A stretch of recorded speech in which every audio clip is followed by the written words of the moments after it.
l'art du maquillage remonte environ 5000 ans avant Jésus-Christ. On peut se dire que c'est extrêmement vieux. Si je vous racontais son histoire depuis ces années-là, ma chronique ne se terminerait plus. C'est pourquoi je vais vous raconter son histoire à partir du début des années 1900, au moment où le cinéma et la photographie en noir et blanc devenaient de plus en plus populaires. Avant 1910, le maquillage était d'abord et avant tout réservé aux prostituées. Si une femme en portait, c'était donc mal vu jusqu'au moment où les femmes décident de militer pour leur indépendance. C'est en 1912, lors d'une marche à New York pour accueillir leur droit de vote, que les femmes décident d'aborder un rouge à lèvres rouge comme signe d'indépendance. C'est le début du mouvement féministe.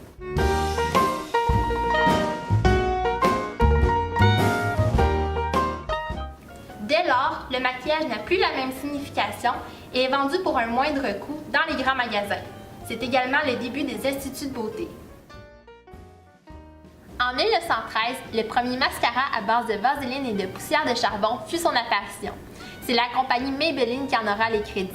Va s'en suivre en 1927 le fameux rouge baiser, un rouge à lèvres qui sera un produit culte puisqu'il s'agit du premier rouge à lèvres qui résistera à tout, comme le disait si bien le slogan.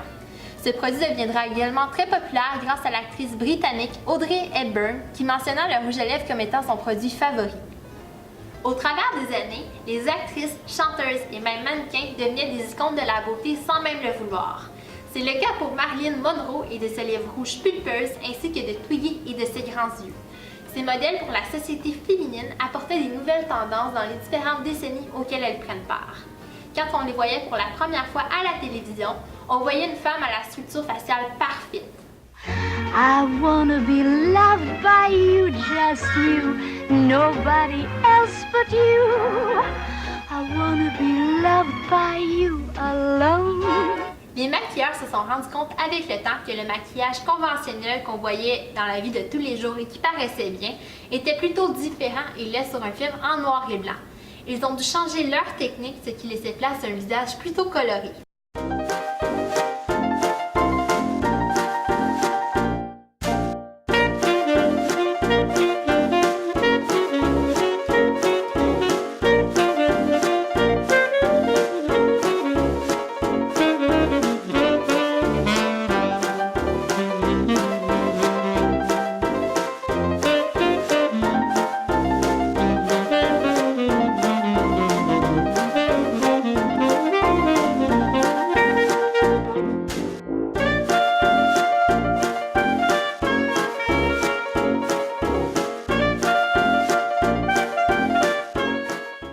Possible de voir, Christine Lean, qui est également maquilleuse professionnelle, possède un contour vert aqua pour avoir un effet d'ombre et avoir un visage plus structuré.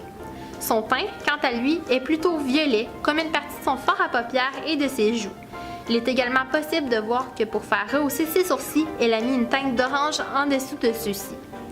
Comme mentionné plus tôt, elle utilise du vert pour donner du volume à ses lèvres. Le résultat du maquillage final est assez spectaculaire puisqu'en comparant les deux côtés, soit celui en couleur et l'autre en noir et blanc, la différence est assez frappante.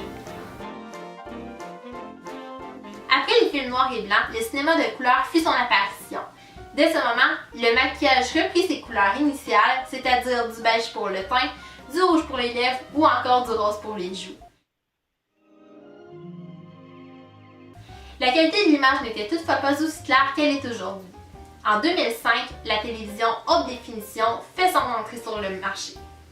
Dès ce moment, ça ne fait pas le bonheur de tous, puisque la qualité de l'image est tellement claire qu'il est possible de voir chaque petite imperfection sur les acteurs, que ce soit des cicatrices d'acné ou encore des taches de naissance.